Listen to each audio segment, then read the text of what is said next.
Hello, everyone. This is World Review with Ivo Daalder, a weekly look at news from around the world, produced by the Chicago Council on Global Affairs. It is Friday, April 18th, another very busy week for news from around the world. Well, we'll start with the burgeoning trade war between the United States and China. While President Trump yesterday spoke confidently about his ability to negotiate, quote, a great deal with China, President Xi is traveling around Asia in search of allies to fight the United States tariffs. So who has the upper hand? And what does the trade war mean for average consumers, not only in the United States, but around the world? Then another standoff, this time between the White House and the U.S. Judiciary. The depth of the division became clear this week after another astonishing Oval Office meeting with President Trump and El Salvadorian President Bukele, who both claimed that they were powerless to return an El Salvadorian permanent U.S. resident who had been deported in error last month, even after the U.S. Supreme Court had ruled unanimously that the White House had to facilitate his return. The issue goes well beyond this single individual, however. It affects the entire concept of the rule of law. And then finally, a new government agreement in Germany, another what they call große Koalition of the two major parties, the Christian Democrats and the Social Democrats. The parties had already cooperated to achieve an extraordinary agreement on borrowing up to 1 trillion euro to finance the infrastructure and defense that the country so desperately needs. But even before the ink was dry on the coalition agreement, differences already began to emerge between the parties on what exactly had been agreed. With Europe waiting anxiously for German leadership, what do these differences tell us about Germany's capacity to lead? And here to help us make sense of this week's events are three reporters who are covering these stories. Felicia Schwartz is diplomatic correspondent at Politico. Lee Hockstader is European affairs columnist at The Washington Post. And Andrew Roth is global affairs correspondent at The Guardian. Good morning, all three. Good afternoon, Lee, Felicia. Wonderful to have you join our show for the first time. It's fantastic to have you. I think we're going to, given the news that we heard this morning, I think we'll call an audible, Lee. You're in Paris, and there, the Secretary of State of the United States basically decided that the time for trying to end the war in Ukraine had come and gone, and that if a peace was not agreed very shortly, the United States would move on. What does that tell us about the state of negotiations, and importantly, about the U.S. interest and ability to get a peace agreement? Extraordinary. I'm sure we all remember that Donald Trump said that he could solve the Ukrainian war in 24 hours. So here he is, a couple of months into office, and he hasn't. And it shows that he seems to have the attention span. The White House seems to have the attention span of a toddler. Secretary of State was in Paris meeting with French and European counterparts and said that, well, there hasn't been any progress so far in making peace in Ukraine. And so the United States is going to give it a few more days and then walk away, which is remarkable because none of the hard spade work of diplomacy has really been done. There have been no face-to-face meetings between Ukrainians and Russians, nor any really mediated direct meetings between the two sides, nor have there been sticks applied except to Ukraine. No sticks applied whatsoever to Russia. In fact, Russia was handed a bunch of concessions. In other words, a completely imbalanced, ham-handed approach to negotiations, which anybody who's been paying attention to the complexity of this war for the past 3 years would know would take real detailed, head-knocking, and real detailed diplomacy to make what was inevitably going to be very slow progress. And rather than doing that hard work, Rubio said, well, we'll give it a few more days, and the president is frustrated and walk away. It's a remarkable abdication of American leadership. Felicia, you're in Washington. You've been reporting from the scene for so long. What does this tell us about the administration's sort of ability to get difficult things done? I mean, everybody knew this was going to be hard, but to give it a try for a couple of months, and as Lee rightly said, not even really trying, and then saying, well, it's not working, we'll just walk away. What does that tell us about the state of thinking in the White House? Actually, I want to point out, it's interesting you kind of say the state of thinking in the White House, because I do think there is still a bit of a division in the administration. J.D. Vance arrived in Rome. He was asked about the talks. He's obviously not as directly involved in Rubio, but I think his worldview has proven quite influential in the administration. And he said he's optimistic about the process. I also think that it's not entirely clear what Secretary Rubio was referring to. Is he referring to this 30-day ceasefire that's kind of been the project, a sort of scaled down ambition of the U.S. of an immediate ceasefire? Is he talking about the process as a whole? But I think it's been clear. I was at the first round of talks in Riyadh with the Russians. I think the criticism, well-placed criticism from analysts, from former officials, even from some within the administration, is that how would we know that the Russians are serious? They have this well-established track record of playing for time. Trump has made clear that he thinks the force of his personality is what could sway these negotiations, and that Putin really respects him, and that would be enough. But all of these carrots, as you mentioned, have not done anything. So I think it just tests this. When you talk about the Trump administration solving problems, I think this is a real test of, can Trump, the deal maker, by sheer force of will, make a deal? And I think it's clear, at least from the skepticism Rubio's expressed, and as Lee outlined, this complete lack of any real tough work of diplomacy, that thesis seems like it's not really going to work. Andrew, you followed this war from the very beginning, including on the ground. It hardly is surprising to anyone, I think, that progress has been difficult in these negotiations. But the interesting thing is, it seems to me that Ukraine has, after the beginning, become more interested in trying to figure out how to get to a deal. In fact, they initialed an agreement, I believe, yesterday, a memorandum of understanding on resource and reconstruction.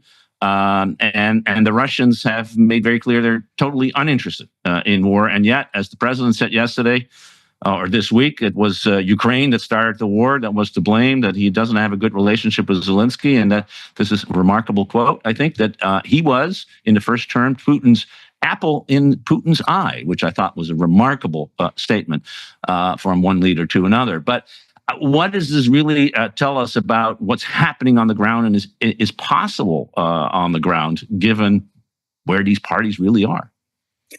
Yeah, I thought that was a good primer, both by Lee and by Felicia.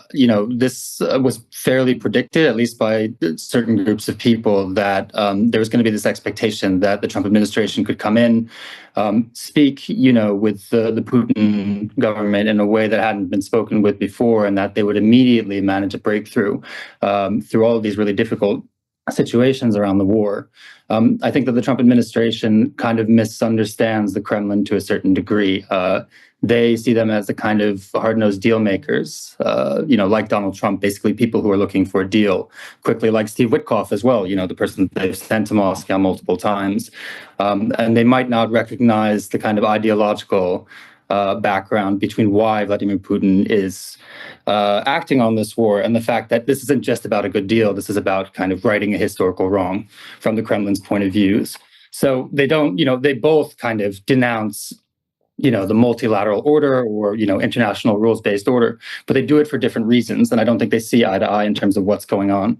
And so this is kind of where the rubber hits the road. And it turns out the Trump administration has come in and made a lot of the offers that we expected them to make. They've talked about sanctions relief, about giving them control over these various regions of Ukraine, but they're going to find out basically from the Russian side that this is not quite enough, and this isn't what the Russians want. They want to go back to the idea of solving the root causes of what this conflict is about, and that goes back 30 years. It's basically rolling back the idea of NATO expansion into the east of Europe.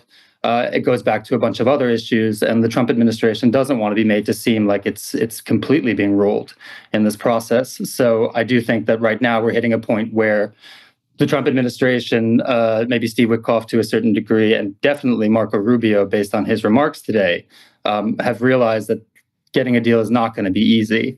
Surprise, surprise. A lot of people could have told them this before. The question is whether or not they're willing to stick with it now. The one thing we haven't kind of addressed yet is whether or not this is a negotiating tactic. Are they saying that they're going to walk away from this basically as a way to tell people this is your last chance? Or is this actually, a moment when, they could basically throw their hands up and say, we're kind of done with this process. We don't want to be involved anymore. We're going to focus on China or on other issues. It's hard to say at the moment, but Rubio did not make those remarks by accident. He repeats himself several times. He makes it very clear that, they're really considering walking away from this. And I do think that it's not unthinkable that they might just give up and go on to something else. We've seen it before with other issues. They don't have the attention span, and it's possible they'll move on to the next thing. Yeah, I think that makes sense. And after all, Steve Witkoff's going to be very busy negotiating that brilliant deal with Iran. So he, I guess, is this weekend doing the second round of the talks with Iran, and we'll come back to that issue again next week. There's just too much to talk about here. Let's go back to the issues that we were going to try to face, but it was important for us to I think address the big news of the morning. At least in the last few hours, probably something has already happened in the 10 minutes we talked that we should be talking about. But that's the way this cookie crumbles. Andrew, let's start with U.S.-China the trade negotiations. Or the trade standoff, I would say. It really looks like we are living in an increasingly escalatory world, and whereas the president of the United States seems to think that this is part of how you get to a deal, the Chinese are thinking actually this is a new world, and not sure that we need a deal with the U.S. At least not as much as the U.S. seems to think. How are you reading the sort of the state of affairs? And importantly, how the rest of the world is starting to look at this and lining up. Yeah, I think that, once again, we're kind of encountering a situation where the Trump administration seemed to have a very simple idea, and a simplistic idea maybe of how trade negotiations work and kind of the U.S.'s ability to influence politicians around the world. And it turns out that some countries have more of a backbone than expected. And I think that the U.S. is going to be in for a much harder fight than it expects if it thinks it's going to get a quick deal. And we're already seeing signs that, the Trump administration is backing down a little bit, or recognizes that it's playing a weaker hand in terms of these negotiations. So a quick background is that, the U.S. ratcheted up tariffs on countries around the world on the so-called Liberation Day. It was just 2 weeks ago, but it feels like already an eon. So that was 2 weeks ago. Markets reacted poorly, I would say, to that decision. There was a lot of turbulence, basically, in response to that, both on stocks and on bonds as well. Trump backed down on most of those tariffs, but the ones that have remained in force are the ones against China, and those have gone into a kind of escalatory ladder at this point. We've worked our ways up to 145% on Chinese goods, and the Chinese have put in reciprocal tariffs of 125%. The first thing that I would say is that you can see the fact that the U.S. is playing a weaker hand, or at least is concerned about, price shock, sticker shock, from that, because they started to carve out a lot of tariffs on electronic goods, your computers, et cetera, as well as semiconductors. That indicates that, major companies in the U.S. and consumers as well would face massive price hikes on important, goods if they came in. So the administration is worried about that. And secondly, we also see President Xi making Chairman Xi, making a bunch of interesting visits this week throughout Asia, going to Vietnam, Cambodia, and Malaysia. Yeah, I'm sorry. Basically in an effort to create to compete basically for those countries in terms of what's going to happen next in this trade war with the United States. It's interesting, looking back to Obama kind of reverse TPP situation, where initially those were going to be the kind of trade allies of the United States as they sought to isolate China. And now we see that basically she's making a reverse bet and is seeking to use this situation with the U.S. because those countries are also, facing the potential of pretty high tariffs against their goods as well, in a bid to extend China's geopolitical influence, economic influence in the region too. And it suddenly raises the question maybe of a possible tipping point. Has the U.S. kind of overplayed its hand so much that it could end up really isolating itself, basically, especially in Asia, against China, which might seem to have a more stable at the very least, kind of policy going forward. You know, they're not the ones who have come up with sudden tariffs overnight or have implicated them. And the U.S. tariff policy is pretty unpredictable at this point. You know, they've swayed and gone back and forth so much that it is possible that the U.S. might be reaching a point where it's so unpredictable that people don't see it as an ally anymore. The last step, that the last part of the introduction, is just that Trump says that China is trying to reach him, trying to make a deal. He won't say exactly who he's been speaking to. Definitely not Xi so far. But he claims that the Chinese want to come to the table and make a deal.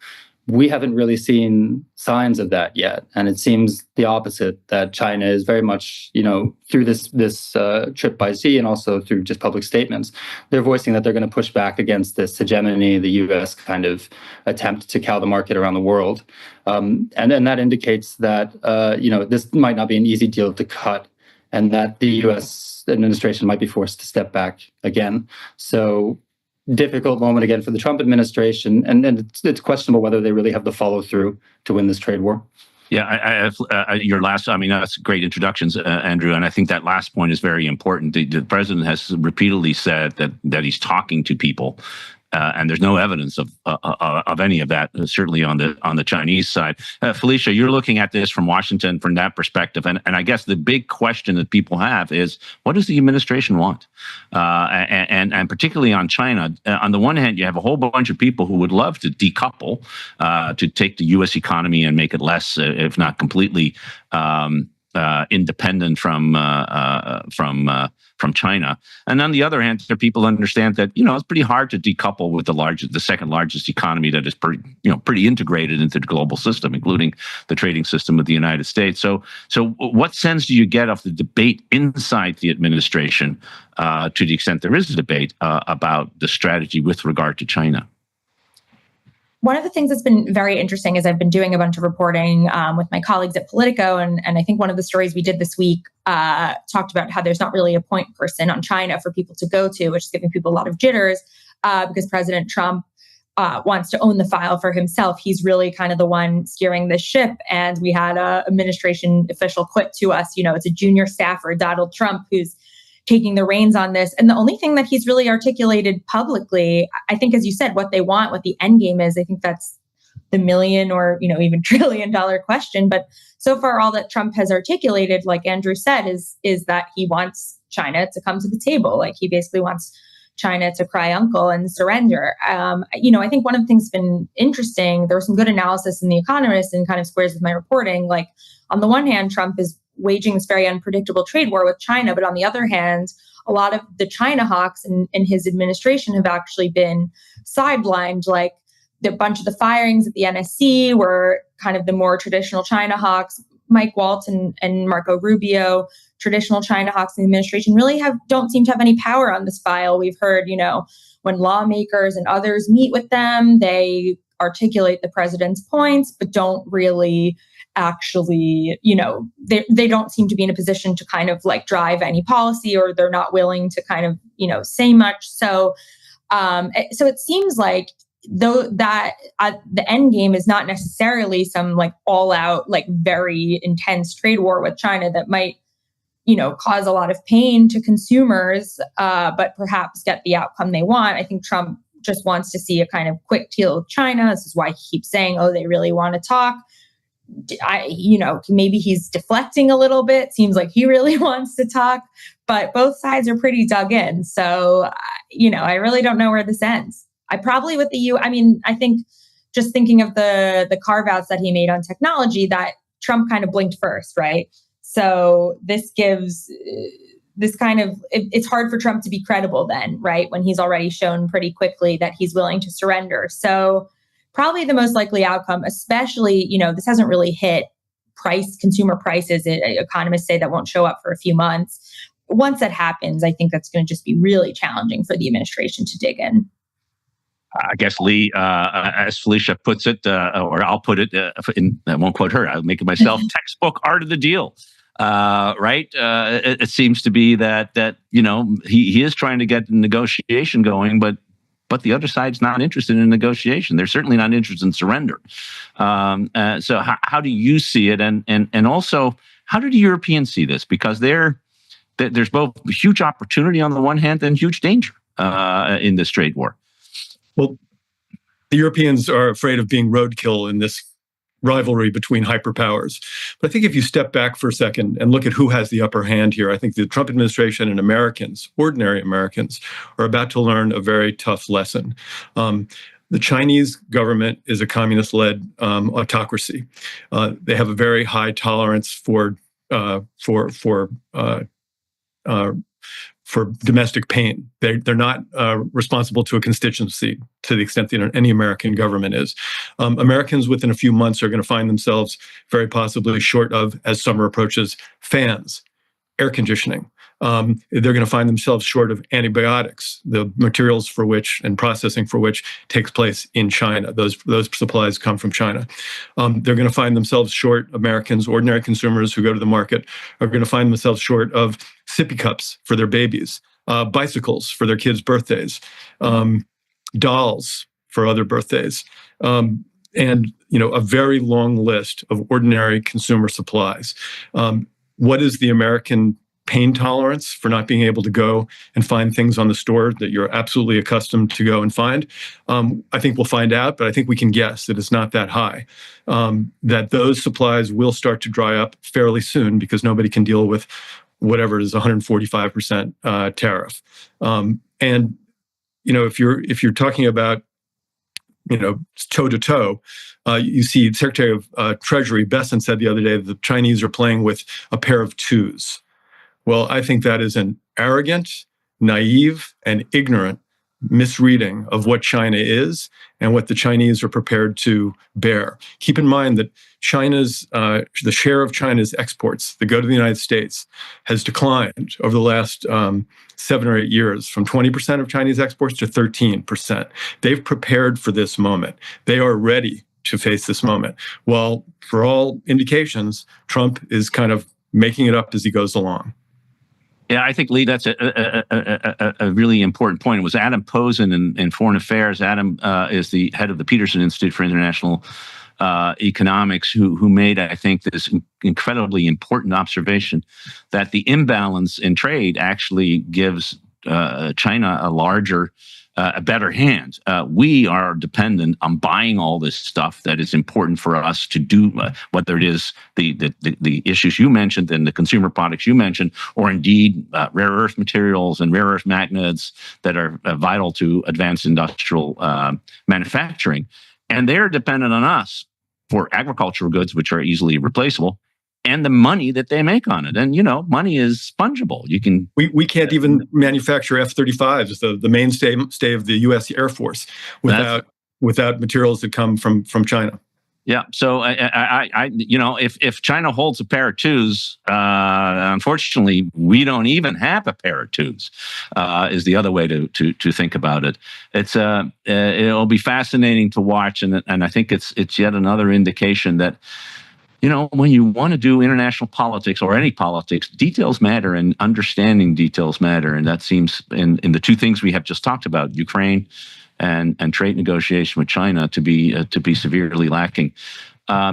Less important perhaps on details, but more important in terms of principles, Felicia, was what we saw this week in the burgeoning confrontation between the White House and the judiciary over the issue of deportations generally, and the specific issue of one El Salvadorian permanent U.S. resident who was, by all accounts, deported, quote, in error, until Steve Miller said, no, that wasn't an error at all. But bring us up to date. There's a lot happened this week. Again, we started off the week with this extraordinary meeting in the Oval Office. And where do you think stand, and where's this going to go? It's quite an extraordinary situation. So Kilmar Ábrego García, he was living in Maryland. He was deported last month to this mega prison in El Salvador that the U.S. is reportedly paying El Salvador to house prisoners. It's called CCOT. If you haven't, 60 Minutes has done a great, and some of the wire services have gone in there. It seems like a really quite dreadful place. And actually, El Salvador was really the one place he was not allowed to go legally. There was a 2019 court order barring him from being deported there out of fear of persecution. The Trump administration says he's a member of the criminal gang MS-13, which they've been cracking down quite a lot on. His attorneys say that he's not a member of this gang, but, even if he is, that, it should be no problem for the Trump administration to bring him to court, have his day there, present whatever evidence they've had. You mentioned Stephen Miller. He's come out, and DHS has come out, and they've said that, they have evidence he's part of the gang, that his wife filed a protective order against him. She said, well, they worked it out in counseling. But, again, it's obviously a lot easier to say they have claims, to kind of prosecute these claims in the media than to prosecute these claims in the court of law. And basically the argument of his attorneys and even, like legal scholars, some of the most conservative judges is like, maybe he's a gang member, but you've completely denied him any due process, and it's you're kind of foregoing the directions of the court. But so basically, Bukele came to the White House. He was asked by a reporter, are you going to send him back? He's like, oh no, I'm not going to send him back. Why would I send a terrorist back? And he and Trump are kind of gleefully sitting there. I think, Ivo, you described this as the second most extraordinary Oval Office meeting.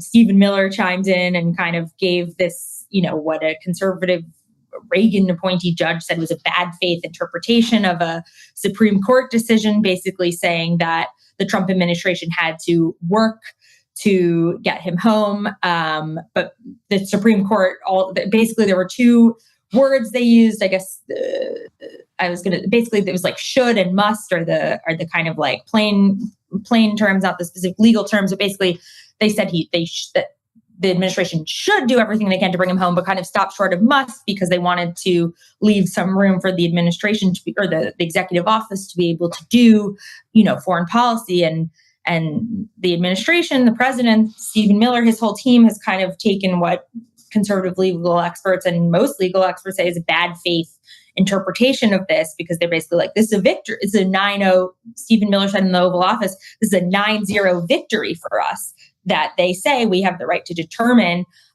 policy. So basically, they've been facing all these instructions from the court to report back on what they're doing to bring him home. And basically the answer is nothing.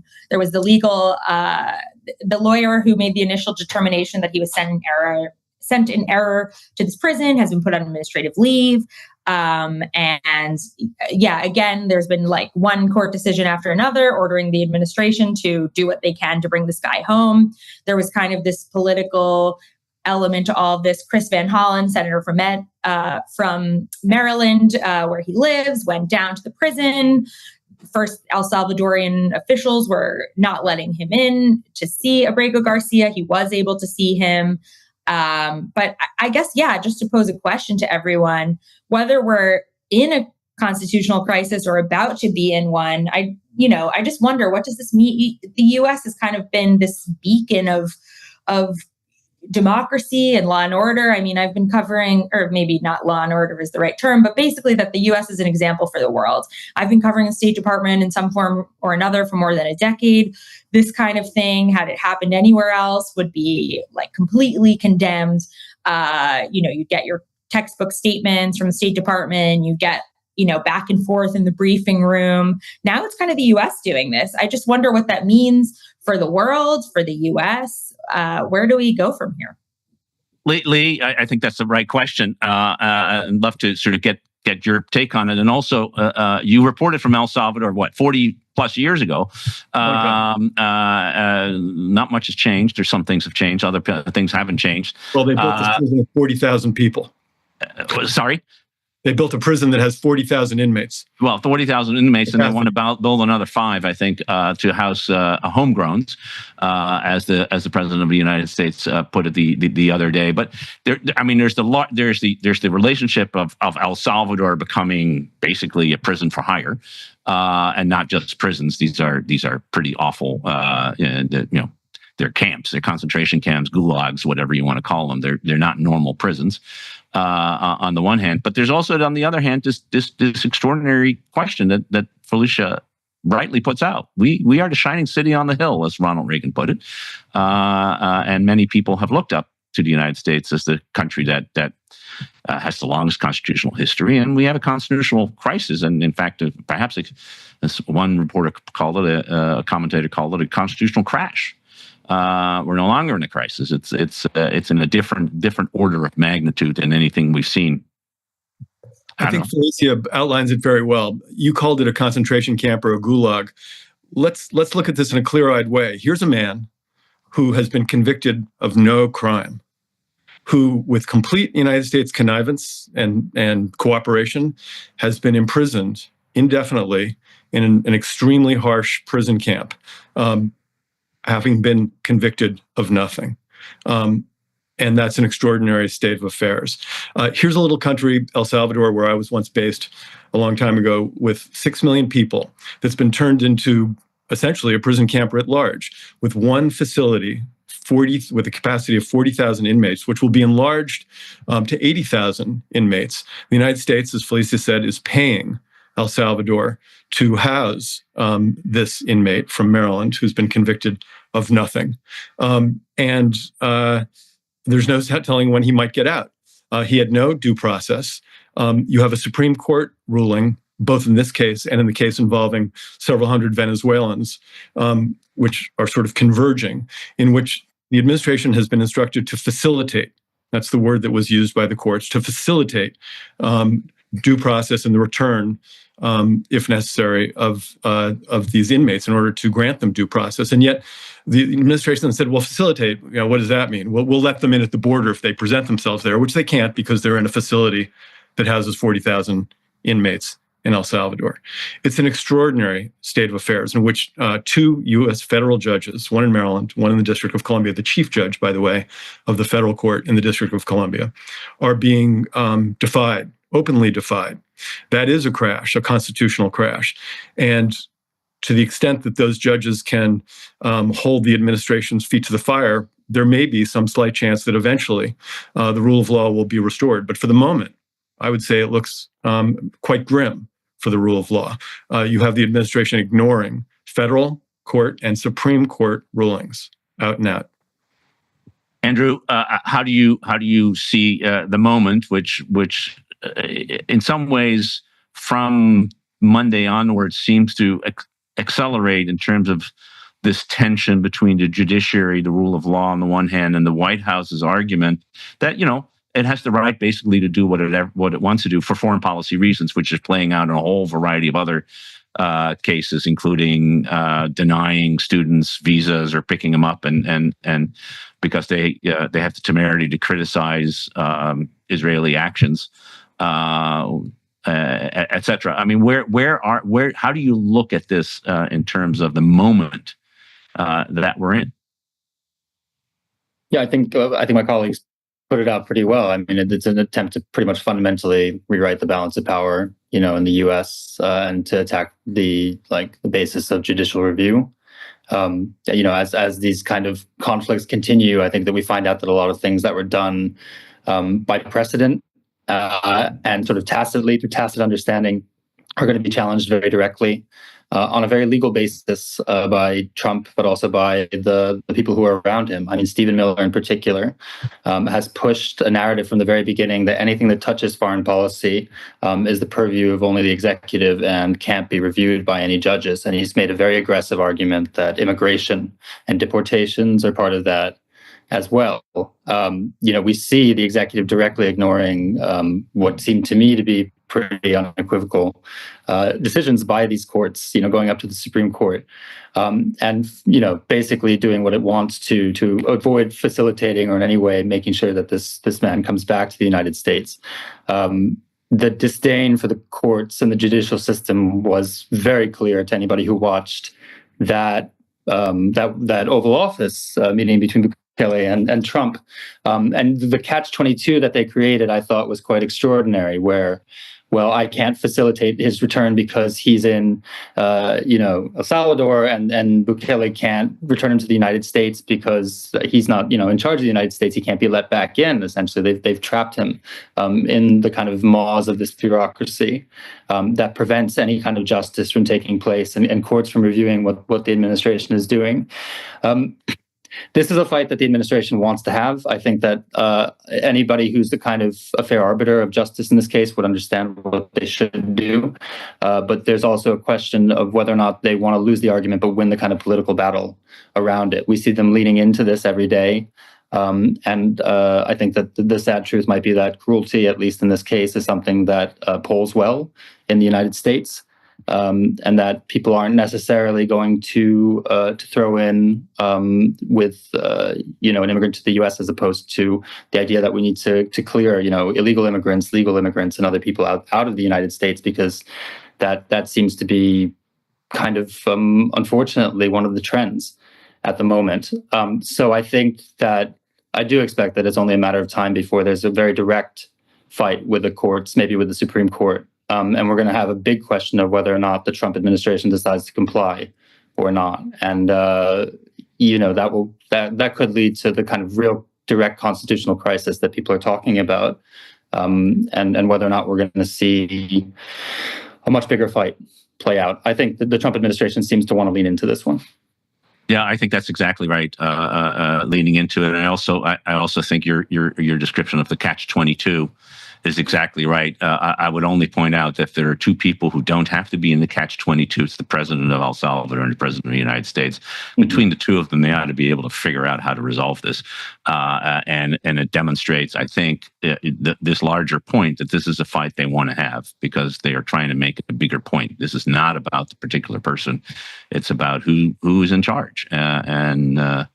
The president of the United States wants to be in charge. He wants to be judge, jury, and executioner all at the same time. And we know where that leads. But hopefully the institutions will have something to say about it, if not the people who ultimately are the ones who are sovereign, I think, in our country. Lee, let's turn to the final issue. The German two biggest parties reached an agreement for a coalition government. That coalition won't actually take office until early May. But it was an important agreement. They have already, as I mentioned in the introduction, done some extraordinary things together. And there is a sense, particularly with the new Chancellor, Friedrich Merz, that we are dealing with a time when Germany really does need to step up and need to lead because Europe is being challenged from every side, not just from the West, but and the East, but not just from the East, but also from the West these days. So, what is the German government? How do you see it coming about? And how likely do you think that these very different political parties who are normally run against each other are able to get together and provide the kind of leadership that I think many in Europe are desperately seeking, given where others are, in terms of other countries are? The new chancellor, probably May 6th, will be Friedrich Merz, 69 years old, corporate lawyer, who's never held any executive position in government. He comes into office, I think, with two overarching goals and problems to solve. Number one, he has to lift the sense of despair and gloom that has beset Germany for 4 or 5 years now. The German economy, which is the third largest economy in the world, hasn't grown since the pandemic or before the pandemic. And there's this broad sense of malaise in Germany. And that's sort of problem number one. And a related problem, at least as important, is to prove to the German population, and maybe the last chance, that these centrist parties, because this is an alliance, a coalition, a sort of forced marital agreement, if you will, between the center left and the center right, to prove to the German population that the broad center of the German political spectrum can govern and can get something done. Because if it can't, the alternative is a party called the AfD, the Alternative for Deutschland. And by the way, last week, which there was a factoid that many people understandably missed because of the market meltdown and tariff turmoil and so forth, for the first time since the Nazi era, an extreme right party polled first in Germany. That should send us a chill up your historical spine. It's the first time that's happened in 80 years. You have the AfD, an extreme right party, which has used Nazi adjacent messaging, Nazi symbols, apologies for Nazi war crimes. That's who that party is. And for the first time, they now poll first in Germany, ahead of Mr. Merz's party, which is the Christian Democrats, the center right, and way ahead of the center left, which is the Social Democrats. And that's an extraordinary state of affairs. And so you could look at this, and I think Chancellor Merz, the Chancellor-to-be, Merz does look at it this way, that he is the last best chance. This government that's coming into office with all of its tensions between center left and center right is the last best chance to ward off some kind of extreme right government, which in Germany is a scary prospect. And he's got real headwinds. I mean, for one thing, as I mentioned briefly, he's completely untested. He was in the Bundestag, the German parliament.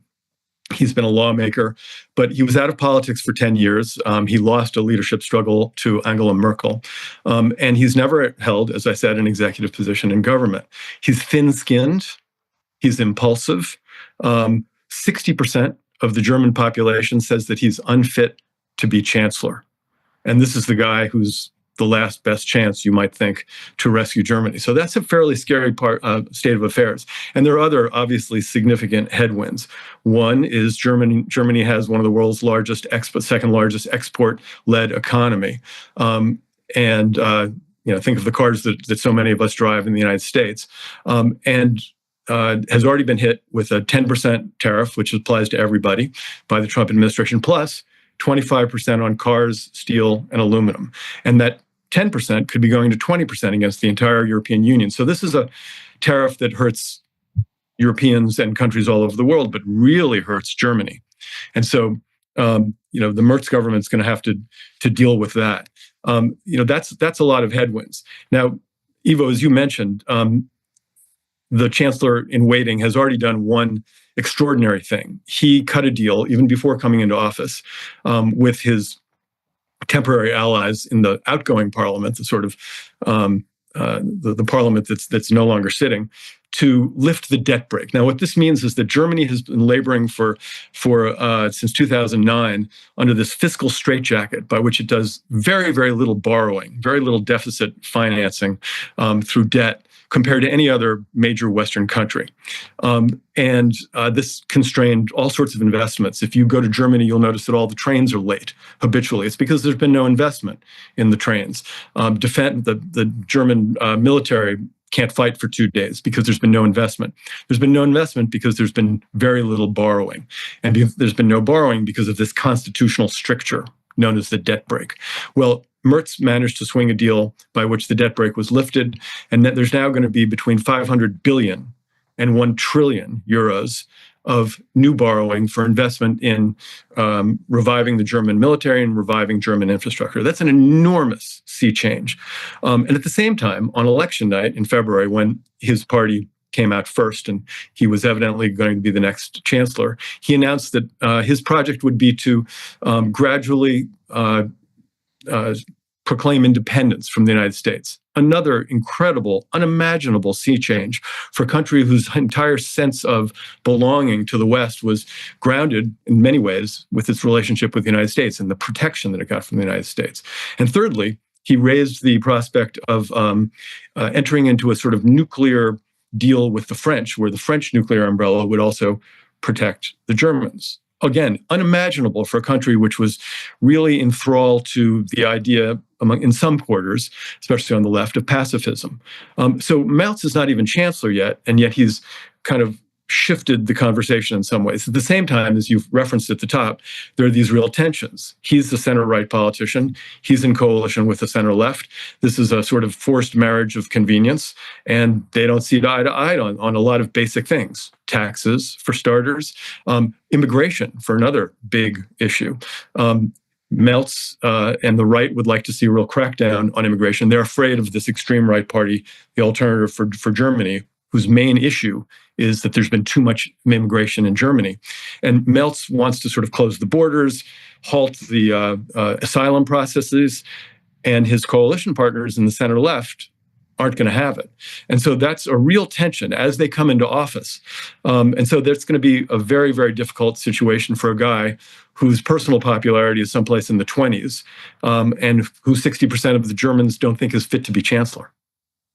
Lee, I think you've laid out the challenges for this new government that has not yet come in. On the one hand, also the steps that it has already taken in order to deal with some of those challenges extraordinarily well. We're out of time, but I do want to give Felicia and Andrew an opportunity to weigh in. What are you going to each look for as this government comes in to see whether they are up to the challenge, and the challenge that Lee so well laid out, both domestically and I guess also internationally, to lead Europe towards a greater independence from the United States, which seems to be what everybody is leaning towards. Felicia?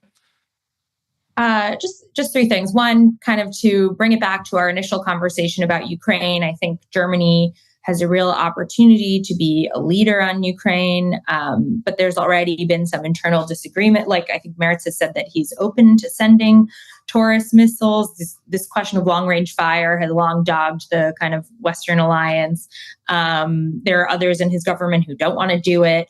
So, can they kind of like speak with one voice on Ukraine and take up a leadership mantle at a time when it's really important? And then I think just like the relationship between Trump and Merz, because, the relationship between Trump and Merkel was just extremely challenging, tough to watch. She's written pretty compellingly about it in her memoir. And then just last but not least, Vance, when he was in Munich, spoke about AfD kind of implicitly, saying that Germany is afraid of the party. And so I think depending on how the government kind of deals with its relationship with AfD, they might hear from Vance and other ideological allies in the U.S. government. Three things to watch for sure. Andrew? Yeah, I'll just 2 words about the last point that Felicia made, which is that, this is a kind of extraordinary moment in I guess, world history, but I think particularly for Europe, a moment when really bold leadership is needed on a host of issues. And the Trump administration and Vance in particular have kind of said, very much that they want to be at the head and the vanguard of almost a kind of world, somewhat, I'd say, conservative revolution. I mean, they very much see themselves aligned with parties like AfD, like Reform. They very much see migration as the kind of generational issue that they want to lead around the world. And I do think that it feels like Germany is going to be a kind of test case, in particular, for that, this kind of international, you could say, rightist coalition that Vance in particular and MAGA seems to want to lead. And I think it's going to be very interesting to see the degree to which the U.S. is willing to meddle in German internal politics, or at least give some kind of opportunities for those voices from AfD in particular to elevate them in the politics there. So I think that it's an incredibly difficult situation for Merz. And it, with so many different kind of forces working to kind of undermine his government. I think that's exactly right. I think it was French President Emmanuel Macron who called what's happening the reactionary internationale coming together. And there is a sense in Europe more, I think, than almost everywhere else, that this alignment between the Trump administration and the far right in Europe is actually about the future of democracy in these countries, in the way that Lee and Felicia and Andrew all pointed out. Terrific conversation this morning. Thanks so much to Lee Hockstader of the Washington Post, Felicia Schwartz of the Financial, no longer with the Financial Times, now with Politico, and Andrew Roth with The Guardian. Great to have all three of you, and all of you watching and listening. Thanks for doing so every week. We'll be back next week with another edition of World Review. Until then, have a great weekend.